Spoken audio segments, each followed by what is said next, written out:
Hello मेरे क्रांतिकारी बच्चों, कैसे हैं आप लोग। आज हम लोग लेकर आए हैं बीएससी पैरामेडिकल और नर्सिंग से रिलेटेड बहुत सारी इंफॉर्मेशन। हम लोग इसमें ऑर्गेनिक के क्वेश्चन देखेंगे, हम लोग इंग्लिश देखेंगे, हम लोग नर्सिंग एप्टीट्यूड देखेंगे और फिजिक्स का भी इंपॉर्टेंट क्वेश्चन देखेंगे। केमिस्ट्री की भी बहुत सारी चीजें देखने वाले हैं। बहुत सारे बच्चों की ये डिमांड थी कि हम लोग उन टॉपिक्स को कवर करें जो कि एंट्रेंस में ज्यादा आते हैं, इंपॉर्टेंट टॉपिक्स। तो पहली चीज, मैंने पिछली वीडियो में गलत बता दिया था, डेट्स को थोड़ा सा मिसमैच हो गई थी कि 13 और 14। तो 14 तारीख में हम लोग का बीएससी नर्सिंग है और 13 तारीख में हम लोग का है बीएससी पैरामेडिकल। पैरामेडिकल में ज्यादातर चांसेस है कि 11th और 12th दोनों की केमिस्ट्री आए और फिजिक्स आए, बायोलॉजी आए।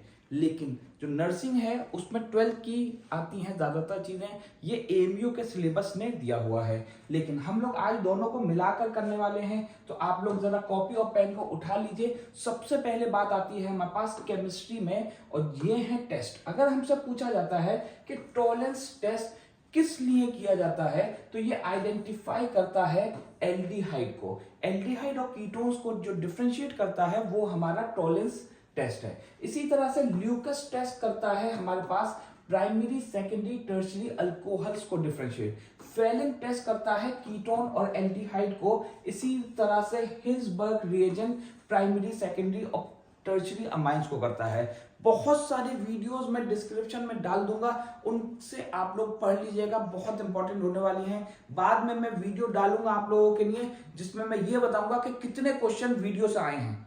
अभी कल या परसों में टेस्ट हो जाएगा आप लोगों का और आप लोगों को पता चल जाएगा कि कितने क्वेश्चन वीडियो से आए हैं। ये मैं पहले बता रहा हूं आप लोगों को, तो इसकी पढ़ाई कर लीजिएगा अच्छी तरह। Which of the following is visible range, याद रखिएगा ये हाइड्रोजन स्पेक्ट्रम से मतलब स्ट्रक्चर ऑफ एटम से क्वेश्चन है, और इसमें हमें ट्रिक पता होनी चाहिए कि विजिबल रीजन क्या होता है। तो हमारे पास जो टोटल नंबर ऑफ सीरीज होती हैं वो होती हैं लाई बा पैशन बाइक पे है, लाई बा पैशन बाइक पे है। इसके लिए n1 की वैल्यू 1 होती है, फिर 2 होती है, फिर 3, 4, 5, 6। इसी तरह से n2 की वैल्यू होती है, एक में 2, 3, 4, मतलब एक नंबर बढ़ा देंगे। इसी तरह से n2 की वैल्यू 3, 4 होती है। और यहाँ हमारे पास वेव नंबर निकालने का ये फॉर्मूला है, और ये वेव नंबर होता है 1/वेवलेंथ। और यहाँ RH होता है जिसको बोलते हैं रेडबर्ग्स कांस्टेंट।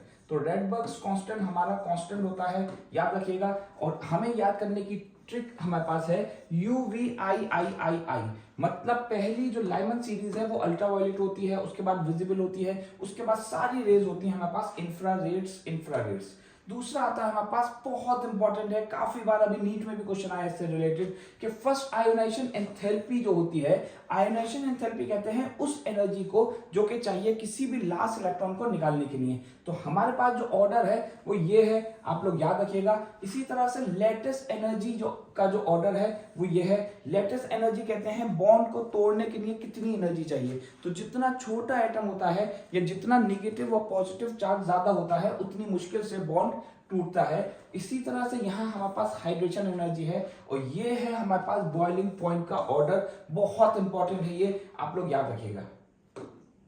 उसके बाद आता है हमारे पास, ये क्वेश्चन आया है हमारे पास केमिकल काइनेटिक्स से। केमिकल काइनेटिक्स का ये क्वेश्चन है, इसको करेंगे हम, फॉर्मूला लगाते हैं K = 2.303 upon T log R0/R। यहाँ R0 का मतलब होता है इनिशियल रेट, और यहाँ होता है जो लेफ्ट हुआ, मतलब जो बचा। अब ये कह रहे हैं कि 3/4 हो रहा है। तो सबसे पहले K की जगह टाइम पूछा है हमसे, तो टाइम की जगह what is the following represent the expression for, तो K की जगह हम K लगा देते हैं = 2.303। अब यहां हम लिख सकते हैं लॉग, और इसकी जगह R0 लिख देंगे, और बाद में हम लिख देंगे 3/4 ऑफ R0, 3/4 ऑफ R0। तो ये हमारे पास 3/4 ऑफ R0। तो 3/R0 से R0 कैंसिल हो जाएगा, ये ऊपर आ जाएगा हमारे पास। तो हमारे पास हो जाएगा 4/3। तो 4/3 ऑप्शन आ रहा है हमारे पास, ये तो हमारा आंसर हो गया। ये समझ में आई बात? तो बहुत आसान है, ज्यादा मुश्किल नहीं है। दूसरा क्वेश्चन आता है हमारे पास, name the gas that can readily decolorise acidified KNO4। Answer हो जाएगा इसका SO2। याद रखिएगा DNF ब्लॉक से हमारे लिए जो इंपॉर्टेंट है, DNF ब्लॉक से हमारे लिए जो इंपॉर्टेंट है वो रिएक्शंस हैं।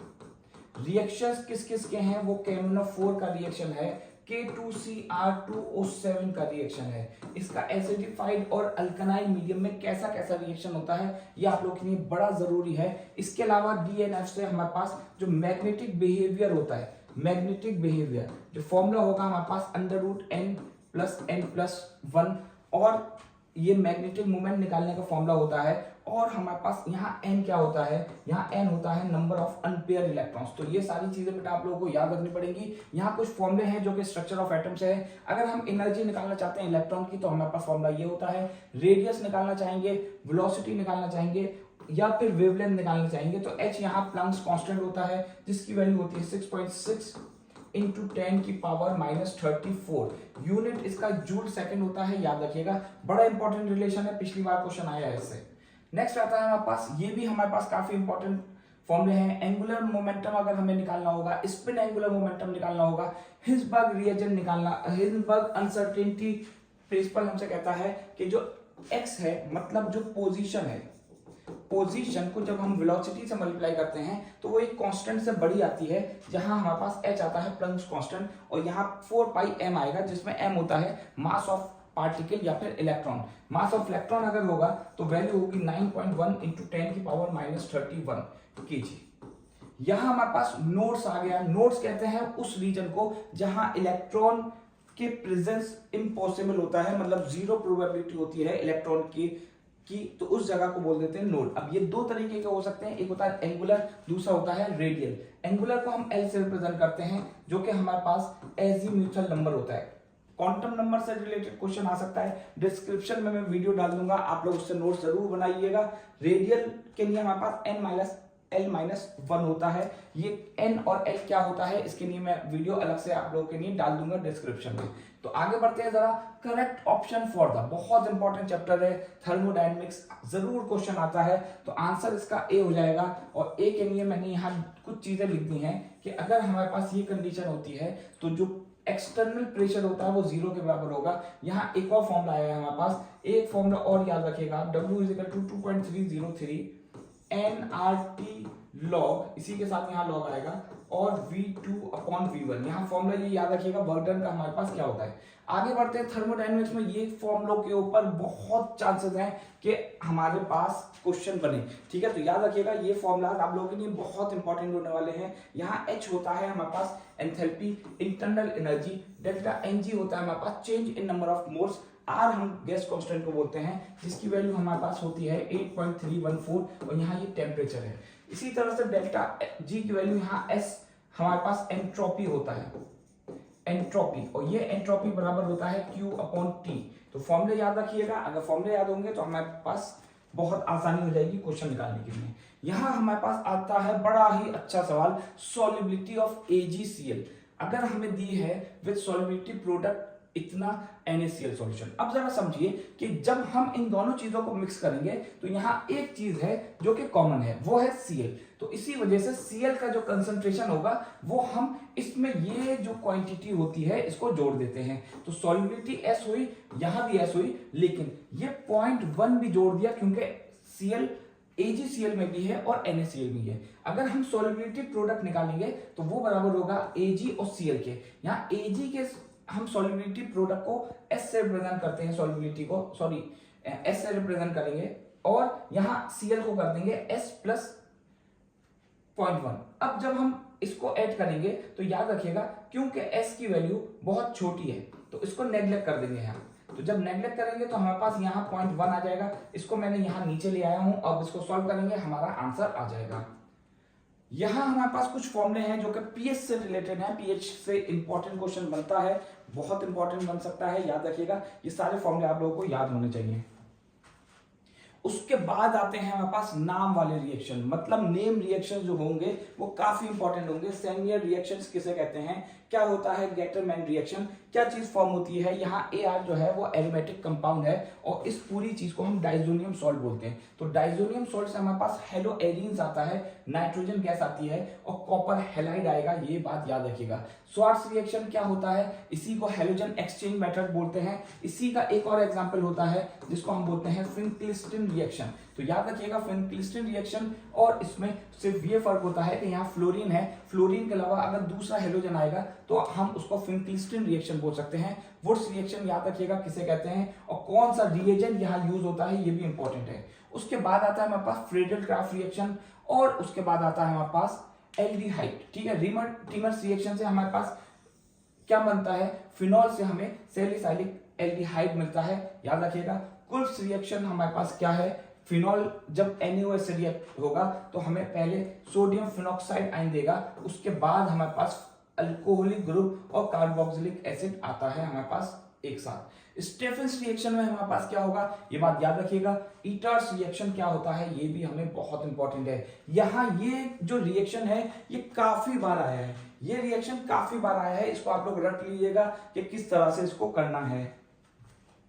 उसके बाद आता है हमारे पास इंग्लिश। इंग्लिश में हमें क्या क्या पढ़ना है, बड़ी ही इंपॉर्टेंट चीज है, क्योंकि दोनों ही हमारे टेस्ट में, चाहे वो BSc नर्सिंग हो चाहे पैरामेडिकल हो, दोनों में हमारे पास आ रहा है इंग्लिश से। तो हमारे पास एंटोनियम्स, सिनोनियम्स और हैं यहाँ जो कि हम लोग के सिलेबस में होंगे, और क्वेश्चन जरा देखते हैं किस तरीके के आ सकते हैं। He says he will come. अब जरा समझिए यहाँ क्या आ सकता है, यहाँ ऑन भी आ सकता था, एट भी आ सकता था, लेकिन हमने इन लिखा है क्योंकि जो लंबा समय होता है, साल होता है, उससे पहले हम इन का इस्तेमाल करते हैं। अगर हमें डे दिया होगा तो हम ऑन का इस्तेमाल करेंगे। मान लीजिए मैं इससे पहले 26 जून लिख देता हूं, तो यहाँ अब ऑन आएगा। अगर मैं कोई प्रिसाइज चीज दे देता हूं, मतलब मैं कह देता हूं कि 3 बजे आएगा, 4 बजे आएगा, नून पे आएगा, मतलब 12 o'clock आएगा, तो कोई भी ऐसी चीज दे दी होती है स्पेसिफिक, तो हम फिर एट लगाते हैं। ही डाइड ऑफ कैंसर, बहुत सारे बच्चे यहाँ फ्रॉम लगाते हैं या बाई लगा देते हैं, तो याद रखिएगा बाई का और